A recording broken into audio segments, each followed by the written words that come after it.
Bendiciones a todos, Dios los bendiga. Pongan atención en el estudio de hoy. En estos 2 días hemos visto cómo la lucha entre la carne y el espíritu es constante y es diaria.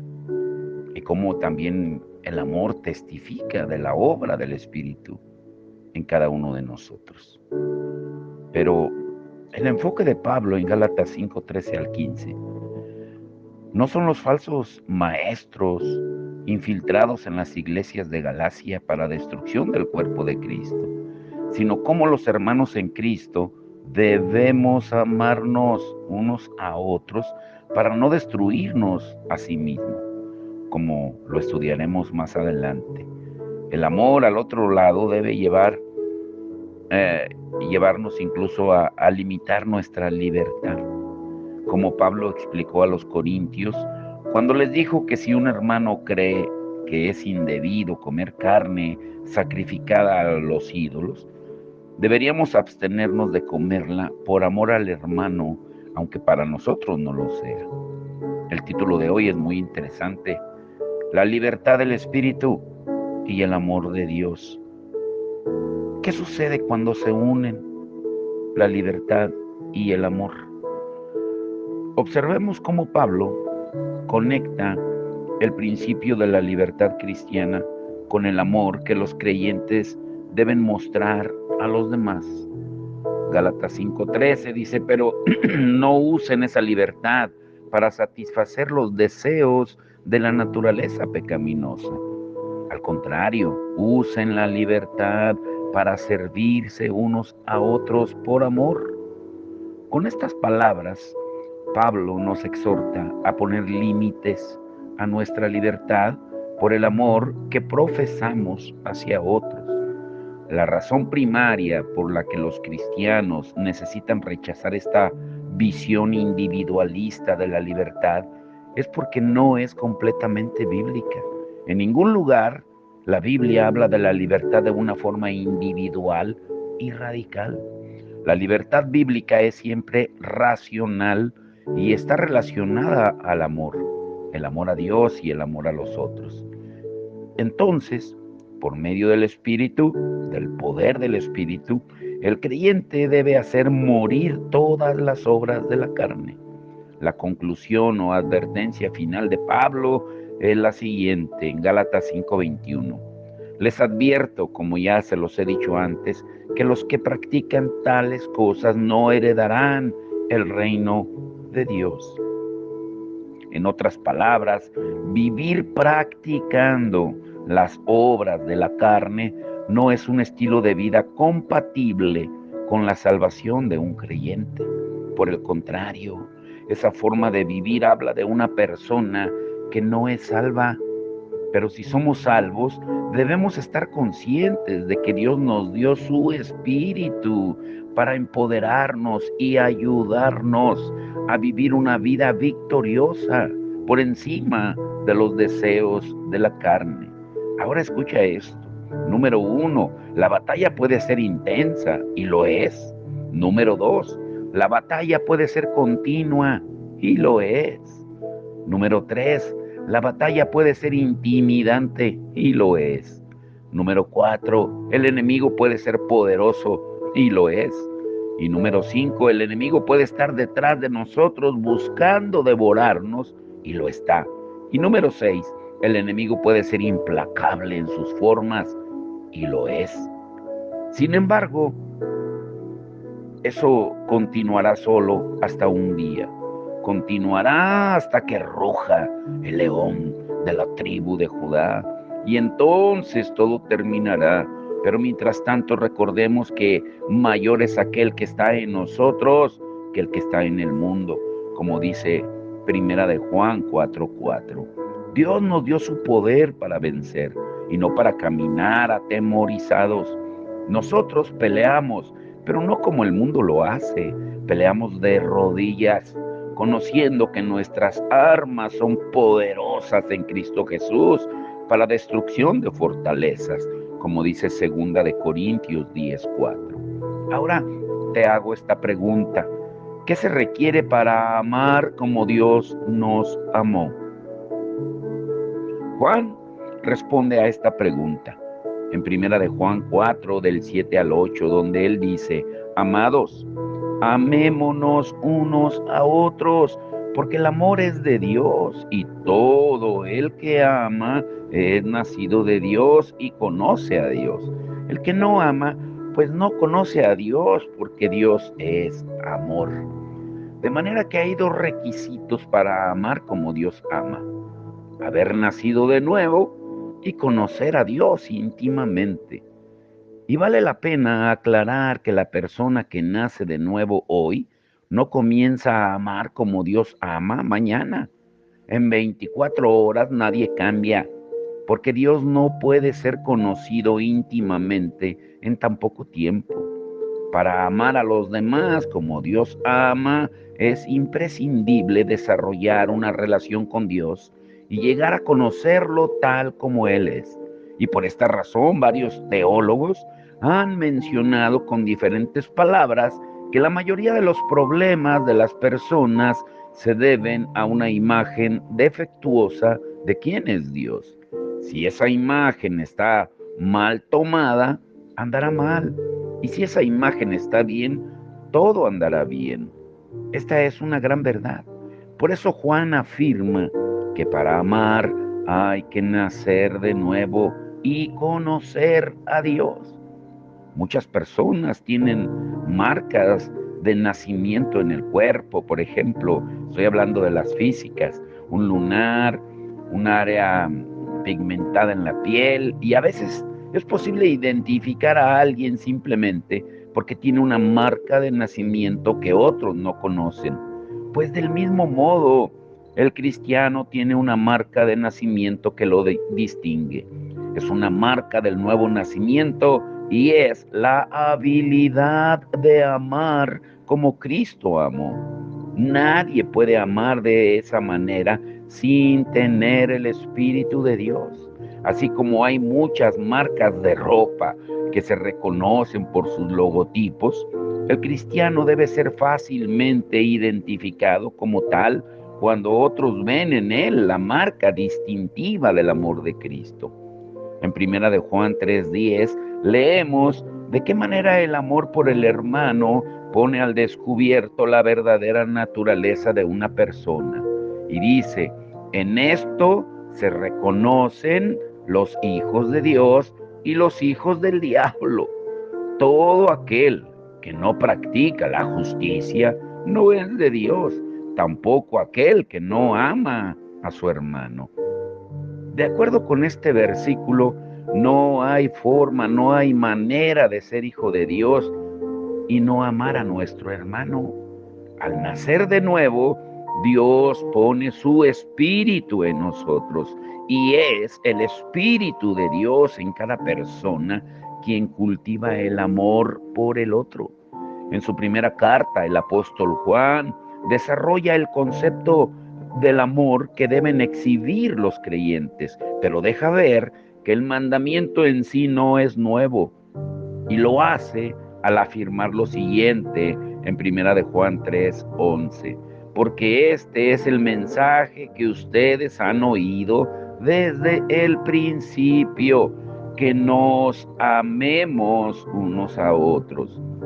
El mandamiento de amar a nuestro prójimo como a nosotros mismos ya se había dado en Levítico 19:18. Ahora bien, si este mandato fue dado con relación al prójimo común, pues el estándar de amar al hermano en Cristo, pues es mucho más exigente. El hecho de que el amor determina el estado espiritual del ser humano es una verdad que Juan repite en su primera carta, donde leemos en Primera de Juan 3:14: nosotros sabemos que hemos pasado de muerte a vida porque amamos a los hermanos. El que no ama permanece en muerte. Estar en muerte es sinónimo de no haber nacido de nuevo, algo a lo que Juan ya había aludido al inicio de su carta en Primera de Juan 4:7 al 8. Ahora, grábate muy bien esto. Cuando se tiene dificultad en amar al otro, Hay algo de la imagen de Dios que no se ha visto en su justa dimensión. Cristo nunca tuvo problemas para amar a los demás, porque Él era la imagen misma de Dios. Y todo problema viene de una imagen defectuosa de Dios. Cuanto más conocemos a Dios, pues mejor podemos amar, porque el amor es de Dios, como dice Primera de Juan 4:7. Por lo tanto, no se puede tener amor si no se conoce a Dios. Del mismo modo, si se conoce a Dios de manera distorsionada, el amor también será distorsionado. Entonces, ¿de qué manera una visión correcta de la imagen de Dios nos ayuda a amar y tener menos problemas con los demás? Pues la respuesta es sencilla. Mientras mejor vemos a Dios, peor lucimos nosotros. Mientras peor lucimos, pues más humildes, menos egocéntricos y condenadores somos, y por lo tanto somos más dados a amar. En cambio, mientras menos conocemos a Dios, pues más distorsionada luce su imagen. Y mientras más distorsionada luce la imagen de Dios, mejor lucimos nosotros y peor lucen los demás. Finalmente, mientras peor lucen los demás, pues menor es la motivación para amarlos. Dios ama porque Dios es amor. Y como Dios es amor, no tiene que haber nada bueno o atractivo en el otro para que Dios lo ame. Ahora bien, el ser humano no es así, sino que ama cuando el otro tiene algo que le atrae. A veces es su apariencia, su trato hacia los demás, su amabilidad o lo mucho que alguien ha cambiado y ese cambio le resulta atractivo. En fin, nadie está inclinado a amar a las personas a menos que ellas exhiban alguna cualidad que llame la atención o que los motive o los cautive. Y hasta entonces esas personas no despiertan el más mínimo interés en el otro. Pero Dios no es así. Escucha esto. Él nos amó cuando éramos sus enemigos. Él nos amó cuando no teníamos interés en Él. Él nos amó cuando estábamos muertos en delitos y pecados. Él nos amó en medio de nuestras rebeldías. Él nos amó en medio de nuestros prejuicios. Él nos amó en medio de nuestro orgullo y condenación. Él nos amó cuando estábamos destituidos de su gloria. Él nos amó cuando estábamos lejos de su reino. Él nos amó cuando éramos débiles. Él nos amó cuando éramos necios y no sabíamos lo que decíamos. Bueno, todavía lo somos. Y Él nos amó cuando no le amábamos. En otras palabras, el amor de Dios nos dejó sin excusas para no amar. Nadie amaría a una persona que luzca de esa manera. Es más, ni siquiera con algunas de esas características. Pero eso se debe a que el tener una imagen defectuosa de Dios, al tenerla, terminamos con una mejor imagen de nosotros, al vernos a través de nuestros propios lentes empañados por el pecado. Y así, el resto de las personas lucen defectuosas ante nuestros ojos. Por eso decimos que todo problema viene de una visión defectuosa de la imagen de Dios. Por tanto, mientras más se conoce a Dios, más se le ama y más se ama al prójimo, como Juan lo afirmó en Primera de Juan 4:7-8. Todo el que ama es nacido de Dios y conoce a Dios. Y el que no ama, pues no conoce a Dios, porque Dios es amor. Conocer a Dios es esencial para amar al hermano. Si tiene un problema amando al hermano, Pues es porque tiene un problema en su conocimiento de Dios. Ahora escucha bien esto. Punto número 1. ¿Cuál es la verdadera manifestación del amor? ¿Lo escuchaste? ¿Cuál es la verdadera manifestación del amor? Como mencionamos, la segunda pregunta que surge al leer el pasaje de Gálatas 5:13 al 14 es: ¿cuál es la verdadera manifestación del amor? Para responder, fijémonos nuevamente en las palabras de Pablo en la última parte del versículo 13 de Gálatas 5. Escuchen esto. Sírvanse unos a otros por amor. Nunca olvides esto. La verdadera manifestación del amor es el servicio. Mi esposa decía algo hermoso el domingo que terminamos en el servicio aquí en Callejones y Granados y en Ranchos Unidos, cuando llegamos ya por la noche a la casa. Y decía que eran de los servicios más hermosos que habíamos tenido, porque se manifestó el amor en el servicio. No son palabras, no son regalos, no es comida, no es emocionalismo, sino es una entrega incondicional. Por eso recuerda, tanto amó Dios al mundo que dio a su Hijo. Tanto amó el Hijo que entregó su vida por nosotros. El grado de entrega habla de la calidad del amor de unos por otros. Es posible dar sin amar, ya sea por conveniencia, por responsabilidad, por obligación o incluso por sentido de culpa. Pero es imposible amar sin dar. Cristo amó sin límite de tiempo, sin límite de formas, sin límite de número de personas. En otras palabras, Él no solo habló sobre el amor, sino que vino al mundo y amó de hecho y en verdad. Pero lamentablemente a veces no queremos amar al otro y nos justificamos diciendo que esa persona está como está por su pecado. Y olvidamos que Cristo vino, vivió sacrificialmente y se ofreció en sacrificio por personas que estaban como estaban por causa de su pecado. Y eso nos incluye a nosotros. Pero no solo esto, sino que cuando Cristo vino, lo hizo renunciando a sus derechos y pasó por esta tierra sin reclamar jamás uno solo de esos derechos, ni al nacer, ni al vivir, ni al morir. Es la carne la que reclama sus derechos y se niega a sacrificarse por los demás. Por eso en Filipenses 2, desde el versículo 5 hasta el 11, estúdialo, lee esos versículos, nos habla de el amor del Señor.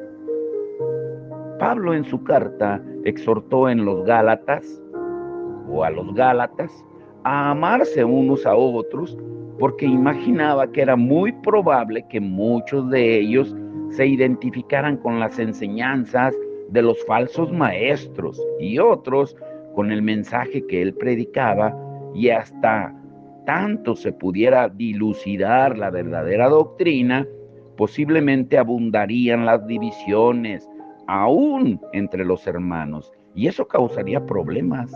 Y los Gálatas tendrían que perdonar si querían imitar a Cristo, así como Jesús cargó con las consecuencias de nuestro pecado. Dios nos llama a cargar con las consecuencias del pecado del otro. ¿Sí escuchaste esto? Dios nos llama a cargar con las consecuencias del pecado del otro. ¿Qué significa esto? Notemos cuán franco fue el apóstol Pablo con los Gálatas. Cuando él dice en Gálatas 5:15, pero si están siempre mordiéndose y devorándose unos a otros, tengan cuidado, corren peligro de destruirse unos a otros. En este versículo, Pablo compara el comportamiento de los Gálatas con el de los animales salvajes que muerden a su presa y luego le arrancan su carne y lo consumen. No tenemos una idea clara de lo que estaba ocurriendo en las iglesias de Galacia, pero donde hay mala enseñanza, falsos maestros e inmadurez cristiana, predominan los conflictos. Los conflictos son típicos de los seres humanos, pero es el egoísmo en nosotros que crea los conflictos. Nuestro egoísmo nos lleva a ver el conflicto solamente desde nuestra perspectiva y por lo tanto solemos considerar las circunstancias según nuestra percepción de la realidad, según nuestras expectativas, según nuestras metas y logros, según nuestros valores y prioridades, según nuestras creencias acerca de la vida, según nuestras necesidades en lugar de las de los demás y según nuestras preferencias. Y como ya hemos notado, la gracia de Cristo está ausente en cada una de las circunstancias que acabamos de mencionar. Pero cuando la imagen de Cristo es formada en nosotros, todo cambia, porque cuanto más seguros estamos en Cristo, menos conflictos generamos. Cuanto más humildes somos, más cedemos nuestra posición. Cuanto más amamos, más nos sacrificamos a favor de los demás. En Juan 4, del 1 al 3, encontramos otro ejemplo de cómo Cristo cedió su posición en beneficio de otro. Dice, por tanto, cuando el Señor supo que los fariseos habían oído que él hacía y bautizaba más discípulos que Juan, aunque Jesús mismo no bautizaba sino sus discípulos, salió de Judea y se fue otra vez para Galilea. Cristo decidió retirarse inmediatamente de aquel lugar y evitar así los comentarios conflictivos acerca de quién bautizaba más discípulos. En los evangelios podemos ver que Jesús se rehusó en todo momento a reclamar lo que él sabía que era suyo. Él no solo se sacrificó en la cruz, sino que se sacrificó durante toda su vida a favor de los demás. Escucha muy bien esto. El amor no es eficiente, al menos no como el hombre entiende la eficiencia. El amor nos conduce a nuevos compromisos y esos nuevos compromisos frecuentemente comprometen nuestro tiempo, nuestras agendas, nuestras emociones, y esa forma de vida no es eficiente porque el amor siempre deja de lado lo que está haciendo para atender las necesidades de los demás. Por eso nunca olvides el barómetro que Jesús usará cuando venga con todos sus ángeles a juzgar a todas las naciones de la tierra, como él lo dijo en Mateo 25, 31 al 46. En cambio, la persona que no tiene amor, pues no tiene el tiempo ni la disposición de corazón para atender al otro, y le place ser así porque puede terminar sus tareas a tiempo, como si llevar a cabo una agenda personal fuera la meta de la vida. Mientras más amamos, escucha bien, más damos de nosotros y menos demandamos de los demás.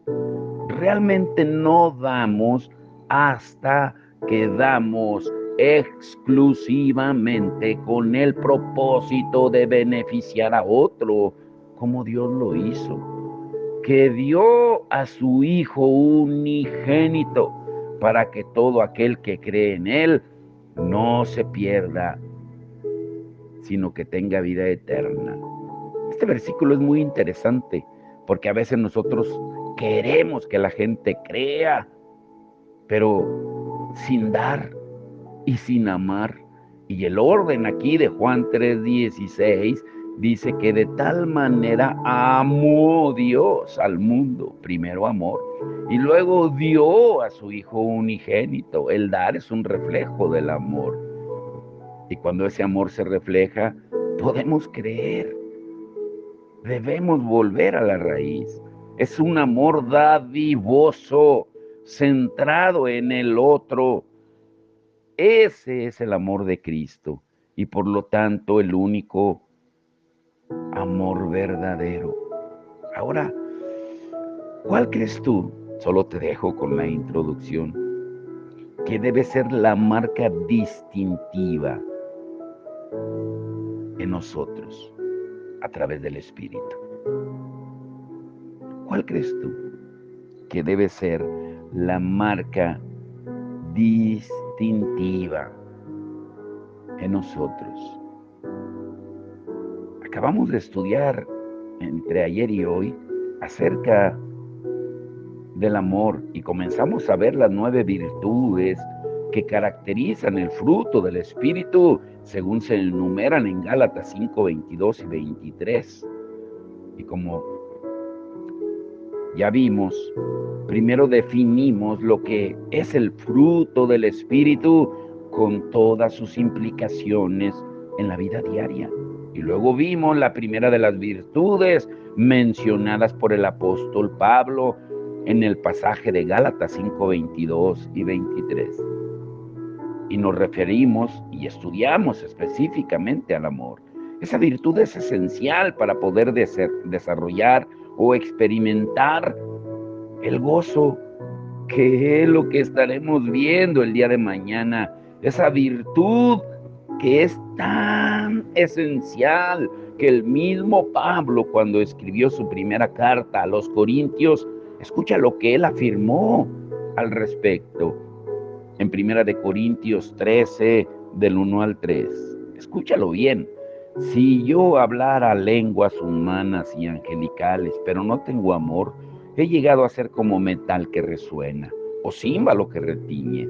Y si tuviera el don de profecía y entendiera todos los misterios y todo conocimiento, y si tuviera toda la fe como para trasladar montañas, pero no tengo amor, nada soy.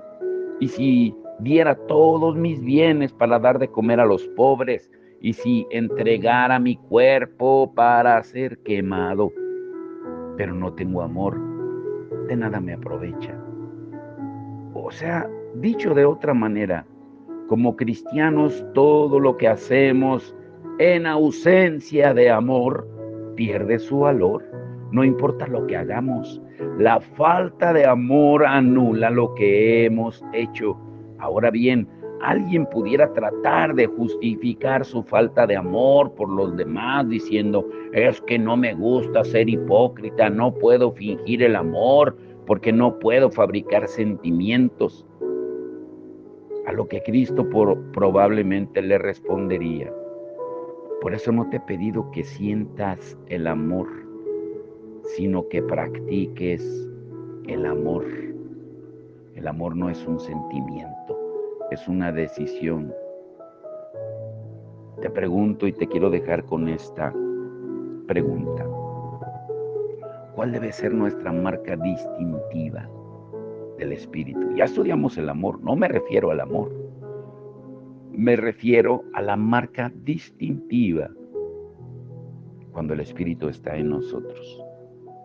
Mañana estará muy hermoso. Vamos a orar. Padre, en el nombre de Jesús, te damos todo el honor y la gloria. Gracias, Señor, por enseñarnos para entender que la libertad del Espíritu y el amor de Dios, cuando se unen, nos hace ser íntegros, nos hace ser sinceros, tanto contigo como con el prójimo. Porque ¿cómo podemos decir que te amamos a quien no vemos e ignorar al prójimo que sí vemos?